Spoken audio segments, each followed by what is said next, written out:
우리 말씀 보겠습니다. 사도행전 3장 4에서 8절 다 같이 읽겠습니다. 시작. 베드로가 요한과 더불어 주목하여 이르되 우리를 보라 하니 그가 그들에게서 무엇을 얻을까 하여 바라보거늘 베드로가 이르되 은과 금은 내게 없거니와 내게 있는 이것을 네게 주노니 나사렛 예수 그리스도의 이름으로 일어나 걸으라 하고 오른손을 잡아 일으키니 발과 발목이 곧 힘을 얻고 뛰어 서서 걸으며 그들과 함께 성전으로 들어가면서 걷기도 하고 뛰기도 하며 하나님을 찬송하니. 아멘. 쉬운 성경으로 제가 다시 읽어드리겠습니다. 베드로는 요한과 함께 그 사람을 눈여겨본 후에 우리를 보시오 라고 말했습니다. 그 걷지 못하는 사람은 무엇인가 얻을 것을 기대하면서 두 사람을 쳐다보았습니다. 그러나 베드로는 이런 말을 하였습니다. 은과 금은 내게 없으나 내게 있는 것을 당신에게 주겠소. 나사렛 예수 그리스도의 이름으로 일어나 걸으시오. 이 말을 하면서 베드로는 그 사람의 오른손을 잡아 일으켜 세웠습니다. 그러자 그 사람의 다리와 발목에 힘이 생겼습니다.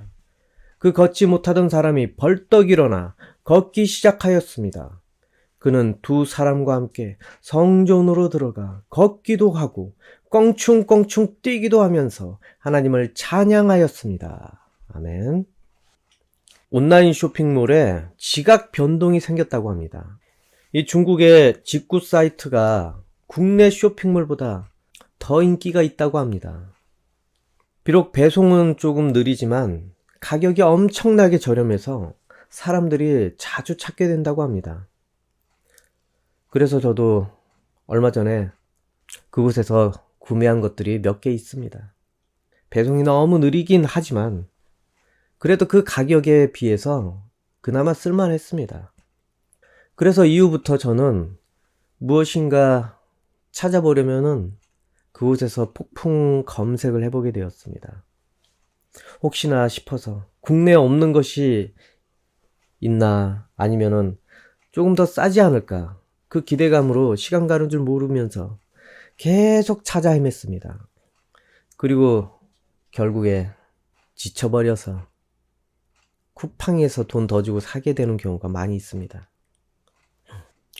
이처럼 우리는 일상에 필요한 것을 여기저기 검색을 하면서 찾아 헤매게 됩니다. 그리고 또 지금은 필요하지 않지만은 혹시라도 내게 필요한 것이 있지 않을까. 그래서 우리는 여러 가지를 찾아 헤매게 됩니다. 이처럼 무엇인가 끌리면은 일단은 그것을 해결하려고 사람들은 집중할 수밖에 없습니다.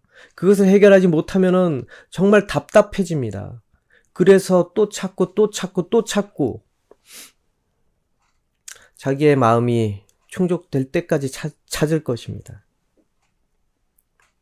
여러분 혹시 마트를 가면은 어디로 발길이 향하게 됩니까?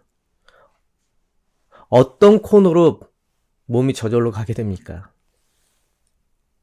뚜렷하게 필요한 것이 있어서 때로는 무엇인가 사려고 거기를 간 것이 아니라 그냥 저절로 한 번은 가야 된다고 그렇게 생각을 해서 가게 되는 경우가 있습니다. 가고 싶어집니다. 저절로.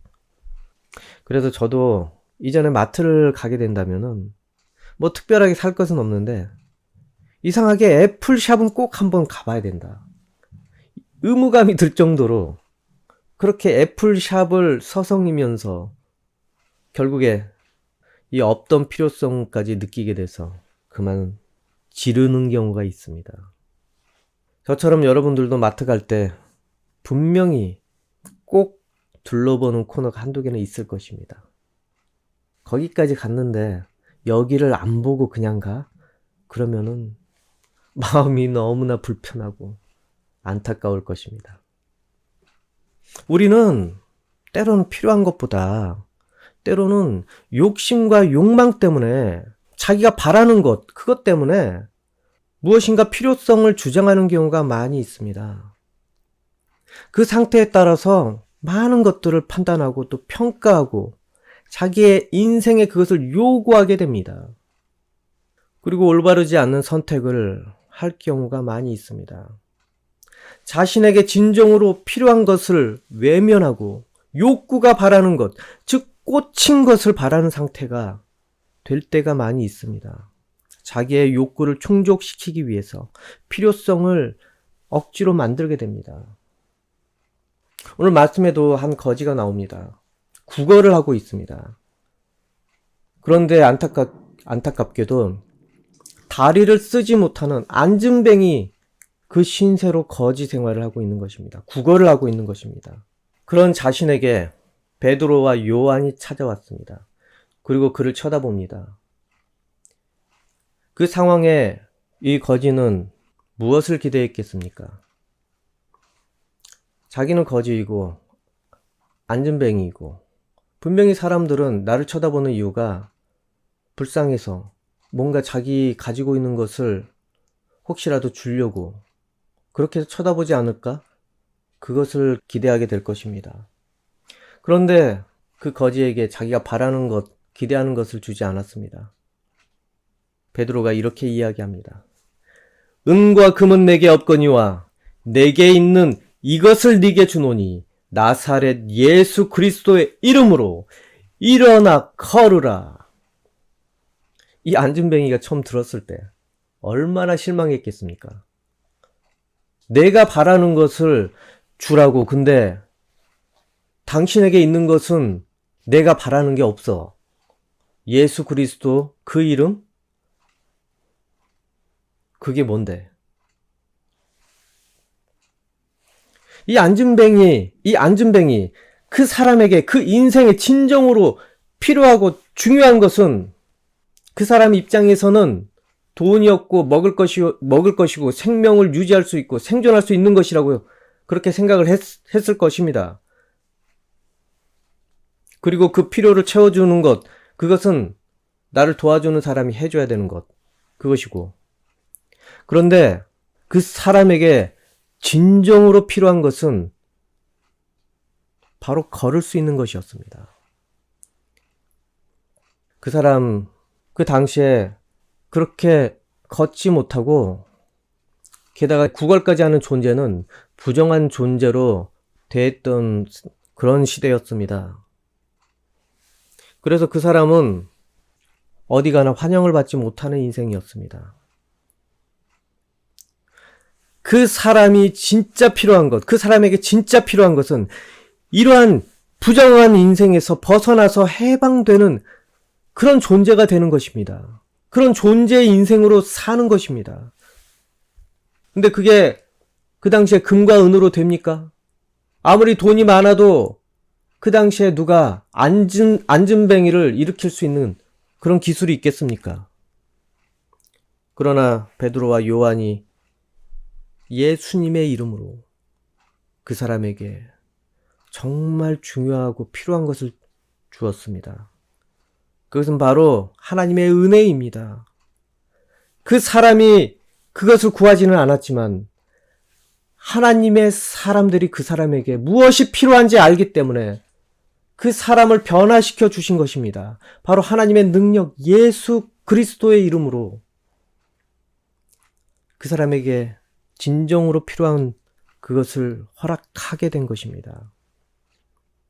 이전 그 인생에서는 해결될 수 없었던 문제, 그래서 평생 바랄 수도 없던 문제들을 예수님의 이름으로 해결을 해버린 것입니다. 이전에는 그것이 해결이 되지 못해서 무엇을 소망하며 살았겠습니까? 사람들에게 무시해도 이제는 받아들입니다. 죄인이라고, 부정한 존재라고, 너는 하나님 자녀에서 제외야. 부모님께서 지은 그 죄값을 네가 지고 살고 있는 거야. 그래서 너는 태어날 때부터 걷지 못하는 존재로, 불행한 존재로 그렇게 태어난 거야. 이런 인식으로 계속 살아야 되는데 자기가 반발하는데 이게 바뀌겠습니까? 그래서 그 사람이 무엇을 소망하며 인생을 살 수밖에 없습니까? 오늘도 그저 무사히 굶어 죽지 않는 오늘, 그런 것을 바라며 구걸에 몰두했을 것입니다. 오히려 이 안진뱅이 이게 구걸에 더 도움이 되는 거야. 그러면서 긍정적인 마음으로 어쩌면은 이 불행의 씨앗을 받아들였을 수도 있습니다. 물론 좋습니다. 긍정적인 거. 자기 신세 한탄하는 것보다는. 그런데 그 사람은 그 구걸에 그렇게 몰두할 수밖에 없게 된 인생이었습니다. 하지만 여러분, 이 안진뱅이가 만약에 걷게 된다면 더 이상 구걸할 필요가 있겠습니까? 구걸에 집중하며 살 필요가 있겠습니까? 그 인생의 최고의 목표가 구걸이 되겠습니까? 이전에는 구걸할 수밖에 없던 그 인생이 이 걷게 된다면은 더 나은 소망을 꿈꿀 수 있는 인생으로 이제 거듭나게 되는 것입니다. 마음이 이제는 구걸에 있지 않습니다, 여러분. 누가복음 12장 34절 쉬운 성경으로 한번 읽어드리겠습니다. 너희 보물이 있는 곳에는 너희 마음도 있으리라. 이전 사람은 무엇을 보물처럼 여겼겠습니까? 어쩌면 구걸하는 그 자리도 보물처럼 여겼을 수도 있습니다. 그리고 누가 먹다 버린 그 빵이라든지 그것도 보물처럼 여겨졌을 수도 있습니다. 자기에게 돈을 조금 더 주던 사람, 늘 지나가면서 불쌍하게 여겨주던 사람, 그 사람이 자신에게는 인생의 보물이 될 수도 있습니다. 보물 창고가 될 수도 있습니다. 그래서 그런 사람들에게 마음을 엄청나게 썼을 것입니다. 그리고 쳐다보는 사람 모두 보물 창고로 보였을 것입니다. 거기에 엄청나게 마음을 썼을 것입니다. 이전에는 그러한 존재였는데 이제 안진뱅이 그 존재에서 걷게 되니 그 마음이 어디에 가겠습니까? 인생에 더 많은 것을 꿈꾸며 바라보며 그렇게 살게 되지 않겠습니까? 예수님을 만나자. 예수님의 이름을 만나자. 이제 더 큰 가치를 가지고 인생을 살게 되었습니다. 이전에는 저주의 사슬에 매여서 평생 자기는 부정한 존재여서 하나님과 상관없는 아웃사이더 같은 그런 마음가짐으로 그렇게 살아왔었지만 이제는 자기도 일반인이라고 생각을 하며 살게 되었습니다. 그런 저주의 사슬에 매인 사람, 그런 저주의 사슬에 매인 인생, 무엇을 마음에 두며 살겠습니까? 하나님과 상관없이 사는 그 인생은 하나님께 절대 소망을 두며 살 수가 없습니다. 하나님의 은혜를 꿈꾸는 것도 기대하지 못합니다. 이 안진뱅이 너무나 오랜 세월 그렇게 살아왔습니다.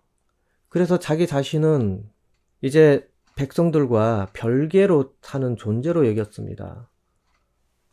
자기에게 누군가 와서 하나님의 축복을 이야기해도 하나님의 복을 이야기해도 자기와는 상관이 없습니다. 나는 이렇게 저주받은 신세, 내 인생 이대로 끝나는데 하나님의 복은 무슨 하나님의 복? 그 안에 갇혀서 더 이상 소망을 꿈꿀 수 없는 인생이 됩니다. 그렇게 소외받아서 성전에도 들어갈 수 없는 그런 존재. 무엇이 자기에게 인생의 낚시입니까? 그냥 이러다 살다가 그냥 평안히 죽었으면 좋겠다. 그게 그 사람에게 남은 인생의 소망 아니겠습니까? 근데 예수님을 만나고 난 다음에 이 성경에 보면 어떤 일이 일어납니까? 이 제자들이 먼저 성전에 데리고 들어갔습니다. 평생 그렇게 마음속에 응어리져 있던 그것을 해결해 주었습니다. 그것도 걷고 뛰면서 들어가서 깡총깡총 뛰면서 찬양까지 하는 그런 호사를 누리게 된 것입니다, 여러분. 돈 일어서고 난 다음에 이제 그 돈이 문제입니까? 그 사람의 마음에 어떤 것이 문제입니까, 이제는? 어떤 기대와 어떤 바람이 있습니까? 자기가 자기 형제 자매에게 어떻게 대우를 받을지 그거에 대해서 이제 관심을 갖게 되었고, 하나님에게 내가 어떤 존재가 되는지 그것에 대해서 이제 관심을 갖게 되었습니다. 그 마음이 이제 그것을 바라게 되었습니다. 그래서 돈에 상관없이 하나님과 나를 위해서 내가 어떻게 어떻게 관계가 회복이 될까? 그래서 그 마음속에 응어리졌던 것들을 이제 해결을 하려고 간 것입니다. 성전에 들어갈 수 있는 자격을 갖게 되었습니다. 마음껏 뛰어다니고 마음껏 하나님을 찬양해도 누구 하나 뭐라고 하지 않습니다. 왜? 나는 자격이 돼. 이제 유대인으로서 정체성을 회복하게 되었으니 나도 이제는 소외된 존재가 아니라 너희와 같은 하나님을 찬양할 수 있는 존재야. 유대인이기 때문에 어떠한 것보다 더 그 사람을 충족시켜주는 것이 바로 유대인의 정체성을 회복하는 것이었습니다. 하나님과 자신의 정체성을, 관계를 회복하는 것이었습니다. 그래서 그 사람은 드디어 새로운 소망을 이제 누릴 인생이 되어버린 것입니다. 안진뱅이 시절에 생존이나 기대하면서 그 수준에서 소망하며 살았는데 이제는 일어설 힘이 나니 걷고 싶고 뛰고 싶고 그러다 보니 어디든 달려가서 일하고 싶고 이제 그러한 것들을 꿈꿀 수 있는 단계로 접어들게 된 것입니다.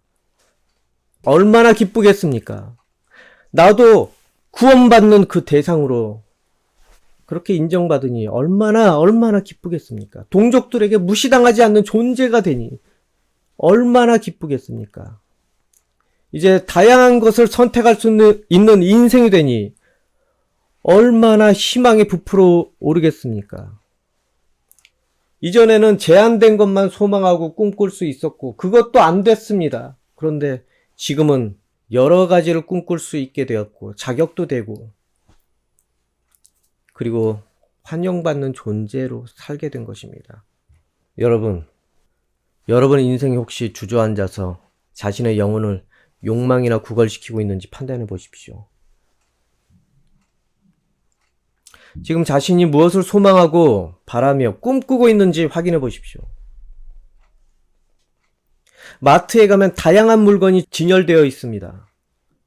그럼에도 불구하고 왜 꼭 거기를 가야 하는지, 거기를 갈 수밖에 없고 거기만 가는지, 왜 거기만 고집하는지, 자신이 사로잡힌 것, 그것을 생각을 해보십시오.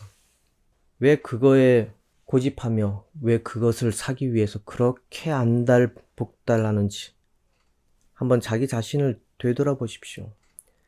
여러분 마음에 자신의 상태가 지금 무엇에 집중하고 바라보고 그리고 꿈꾸고 있는지 확인하고 고민하시기 바랍니다. 마트는 그냥 예를 든 것입니다. 인생이라는 이 진열장에 여러분이 무엇을 고집하며 계속 그 자리에만 서성이고 있는지 여러분 생각을 해보십시오.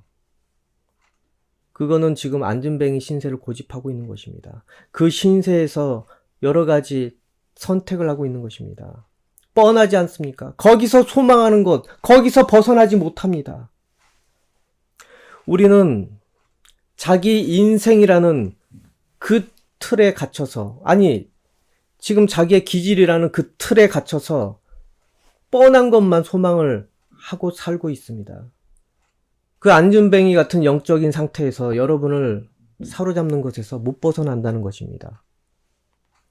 그러나 예수님께서 여러분이 다양한 것을 보기를 원하십니다. 다양한 것을 선택할 수 있는 자격이 되기를 원하십니다. 여러분 많은 것을 선택할 수 있습니다. 여러분 왜 그것만 고집하며 어렵게 살고 있습니까? 그것 외에도 여러분을 기쁘게 행복하게 할 수 있는 것들이 여러분의 인생에 많이 진열되어 있습니다. 여러분이 다양한 것을 누리기 위해서는 일어서십시오. 그곳에서 벗어나십시오. 그리고 걷기를 바라시고 더 뛰어서 멀리에 있는 곳에 다가가기를 바라십시오. 그러기 위해서는 발에 힘이 있어야 되지 않겠습니까? 일어날 수 있는, 걸을 수 있는 마음의 동기가 일어나야 되지 않겠습니까? 예수님께서는 여러분께서 일어나서 더 올바른 소망을 향해 걷기를 바라십니다. 예수님 그 이름이 여러분 인생을 일으켜 세워서 보게 만들고 그리고 모르던 것을 알게 하실 것입니다. 앉아서 욕망을 구걸하던 죄된 인생으로는 도저히 상상할 수도 없었던 것들, 바라지도 못했던 것을 이제 예수님을 알게 되면 점점 알게 만들어 주실 것입니다. 내 인생이 왜 이렇게 힘든지 아십니까? 죄성 때문에 그렇습니다. 죄의 욕망 때문에 계속 여러분을 심판 가운데로 몰아갈 짓만 계속 만들게 하는 것입니다. 여러분이 추구하는 것들 냉정하게 한번 판단을 해보십시오. 여러분이 왜 그거를 추구합니까? 그것을 위해서 무엇이든 할 수 있지 않습니까? 안진뱅이가 오늘만 먹을 수 있다면 누구든 상관없이 인사를 하며 죄인이든 상관없이 이방인이든 상관없이 꾸벅거리며 손을 내밀었을 수도 있습니다. 여러분, 내 인생이 행복하기라도 한다면은 죄를 진들 무슨 상관이야 라고 많이들 생각을 할 것입니다. 그것은 죄의 심판으로 인생이 가는 지름길이 될 것입니다. 예수님께서는 여러분이 그것을 안 해도 충분히 행복할 수 있는 그 방법을 여러분에게 보여주실 것입니다. 여러분이 죄된 모습으로 꼼수를 부리지 않더라도 충분히 많은 것을, 행복을, 기쁨을 선택할 수 있는 그런 지혜와 지식을 여러분에게 가르쳐 주실 것입니다. 예수님께서는 여러분을 일으켜 세워서 무엇을 시키려고 합니까? 바로 죄의 심판에서 여러분이 벗어나는 것을 원하십니다. 그리고 천국을 소망하며 그렇게 구원받는 인생으로 살기를 바라십니다. 그래서 여러분을 일으켜 세워서 이제 현실을 직시하며 똑바로 보게 그렇게 여러분을 일으켜 세우는 것입니다. 잘 먹고 잘 살기 위해서 물론 그렇게 해서 예수님께서 뭔가 쓰시려고 한다면은 그쪽으로 도움을 주십니다. 하지만 중요한 것은 내 인생만을 위해서 무엇이 필요한지 그것만 살피는 것이 아닙니다. 여러분에게 일어서서 하나님께서 계시고 하나님이 너의 아버지라는 것을 그렇게 알게 만들기 원하십니다. 그리고 여러분께서 다시 부활할 날이 오고 새로운 하늘과 새 땅이 다시 부여된다. 그것을 알기를 원하십니다. 그래서 여러분이 진정으로 바라야 되는 소망이 이 땅의 것이 아니라 바로 그날이 오는 것에 합당하게 여러분의 죄의 싹들이 싹 살려나가는 것, 그것을 여러분에게 원합니다. 그것을 소망하는 것, 그런 존재가 되는 것을 원하십니다. 여러분에게도 베드로와 요한 같은 존재가 찾아와서 일어날 기회를 지금 주고 계신다는 것을 알고 계십니까? 그래서 더 많은 것을 소망하고 더 높은 것을 소망하고 더 가치 있는 것을 소망하게 만들어준다는 것을 알기 원합니다. 바로 지금 여러분에게 말씀으로 예배를 통해서 그렇게 여러분에게 변화될 기회를 주고 있는 것입니다. 우리는 일어섰다가 어느 날 마음이 지쳐서 다시 넘어질 때가 있습니다. 그렇기 때문에 우리는 어떻게 해야 됩니까? 말씀과 예배를 꾸준히 우리가 접해야 되지 않겠습니까? 여러분, 주저앉는 것은 더 쉽습니다. 일어나는 것보다 주저앉는 것은 더 쉽습니다. 하루라도 예배와 말씀을 접하지 않는다면 내일 눕고 싶어질 것입니다. 그리고 누워서 할 수 있는 것들을 찾아 헤맬 것입니다. 그러다가 땅바닥만 쳐다보면서 그 죄의 사슬에 사로잡힌 그 모습으로 이제는 쓰러져서 끌려다니는 인생이 될 수도 있습니다. 그리고 그 상태에서 벗어나려고 하지 않고 그대로 죄가 준 소망과 바라는 그러한 것에 안주하며 그대로 살다 끝나기를 원할 때도 있을 것입니다. 더 깊은 수렁에 빠져서 나올 힘조차 없게 되는 경우가 생길 수도 있습니다. 그래서 우리에게 이 말씀과 예배가 매일매일 진정으로 필요한 것입니다, 여러분. 이렇게 우리 삶에 하나님을 바라며 우리가 이렇게 산다면은 우리를 억누르려고 다가오는 그 어둠의 권세는 부서지게 되어 있습니다. 우리를 붙잡아서 일어서지 못하게 만드는 그 어둠의 권세가 우리에게 더 이상 영향력을 미칠 수가 없습니다. 그러니 말씀 속에 역사하시는 분께 여러분 늘 외치십시오. 하나님, 저를 붙잡아 주십시오. 저를 일으켜 세워 주십시오. 그리고 오늘도 내일도 하나님을 향해 소망을 품고 걷게 해 주십시오. 예수님을 바라보며 더 나은 인생이 되기를 원합니다. 저를 구해 주십시오. 이 어둠의 틈에서 저를 구해 주십시오. 그러면 말씀이 여러분 생각과 마음을 이끌어서 이전에 믿지 못해서 소망할 수 없었던 것을 믿게 될 것입니다. 그리고 더 나은 것을 소망하게 될 것입니다. 그렇게 소망하는 것이 바뀌자. 그렇게 한 차원 높은 것을 소망하자. 어떻게 되겠습니까? 당연히 소망하는 것을 따라서 인생은 걸어갈 수밖에 없습니다. 여러분, 왜 지금 현재 상태만 보고 나는 안 된다고 좌절을 합니까? 왜 주저앉는 그 모습으로 할 수 있는 것들, 할 수 없는 것들을 판단하면서 자기 자신을 계속 앉은뱅이로 살게 만들고 있습니까? 예수님의 이름으로 안 되는 것은 없습니다, 여러분. 예수님의 이름은 안 되는 것을 되게 하시는 이름입니다. 그러니 지금 여전히 자기 짧은 시야로 앉은뱅이로 모든 것을 바라보며 살고 있다면 이제 예수님을 통해서 여러분 다리에 힘을 얻어 일어나 더 볼 수 있게 되기를 바라십시오. 또 걷고 뛰어서 다른 것도 바라보며 그렇게 살게 되어서 진정으로 자기에게 기쁨이 무엇인지 그렇게 아는 여러분이 되기를 소망합니다. 하나님께서는 우리보다 더 우리의 필요를 정확히 아십니다. 그리고 우리에게 가르쳐 주셔서 여러분 인생이 필요를 찾아 더 이상 헛되게 헤맬 이유가 없게 그렇게 만들어 주실 것입니다. 그러니 하나님의 은혜를 인생 중에 바라고 기도로 구하시기 바랍니다. 마태복음 6장 6절에서 8절 제가 읽어드리겠습니다. 쉬운 성경으로. 기도할 때에 골방에 들어가 문을 닫고 숨어 계시는 네 아버지께 기도하여라. 숨어서 보시는 네 아버지께서 네게 갚아주실 것이다. 기도할 때에 이방 사람들처럼 아무 의미 없는 말을 되풀이하지 마라. 그들은 많이 말해야 하나님께서 들어주실 것으로 생각한다. 그들을 닮지 마라. 너희 아버지께서는 구하기도 전에 너희에게 무엇이 필요한지 이미 아신다. 하나님의 은혜 중에 있지 않다면은 바라고 간구하는 것도 중언부언하며 헤매며 간구하게 되어 있습니다.